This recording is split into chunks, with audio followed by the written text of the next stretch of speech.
Varicose vein மேனேஜ்மெண்ட்டுக்கு சில tips இப்போ நம்ம பார்க்கலாம். First ice application. ஒரு காட்டன் கிளாத் எடுத்துக்கோங்க, அதில் 4 to 5 ஐஸ் கியூப்ஸ் எடுத்துக்கோங்க. இப்போ கிளாத்தை நல்லா கட்டிட்டு உங்களோட வெயின்ஸ் மேலே, உங்கள் நரம்பு மேலே டைரெக்டாக அப்ளை பண்ணுங்க. இது டெய்லி ரெகுலராக ஃபாலோ பண்ணிட்டு வாங்க. அடுத்ததா லெக் ரேசிங் ஆசனாஸ். முக்கியமாக உத்தான் பாதாசன். உங்கள் கால் ரெண்டையும் சேர்த்து வச்சுட்டு 60 டிகிரி ரேஸ் பண்ணுங்க. 60 டிகிரியில் உங்கள் காலை, அதாவது உங்களோட ஆங்கிள் இருக்கீங்களா, அதை மேலேயும் கீழேயுமா இந்த மாதிரி அசைச்சு கொடுங்க. இது நீங்கள் கொடுக்கும்போது கால் நல்லா ஸ்ட்ரெச் ஆகிறத நீங்கள் நல்லாவே ஃபீல் பண்ணலாம். மூணாவதா பார்த்தீங்கன்னா டயட் ரொம்ப இம்பார்ட்டன்ட். முக்கியமாக சிட்ரஸ் ஃப்ரூட்ஸ் எடுத்துக்கோங்க. லெமன், சாத்துக்குடி, ஆரஞ்சு இந்த மாதிரி எடுத்துக்கோங்க. இதுலேயும் இன்னும் முக்கியமாக பன்னீர் திராட்சை.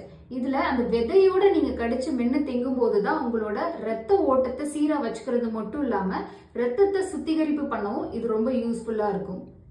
வெரிகோஸ் வெயின் ரிலேட்டடா வேற ஏதாவது உங்களுக்கு டவுட்ஸ் இருந்துச்சு அப்படின்னா கீழே இருக்க நம்பருக்கு காண்டாக்ட் பண்ணுங்க, ஆன்லைன் கன்சல்டேஷன் பண்ணிக்கோங்க. இந்த மாதிரியான யூஸ்ஃபுல் டிப்ஸ்க்கு நம்ம சேனலை சப்ஸ்கிரைப் பண்ணுங்க. நான் டாக்டர் உமா மகேஸ்வரி, உமா சங்கரி கிளினிக்ல இருந்து.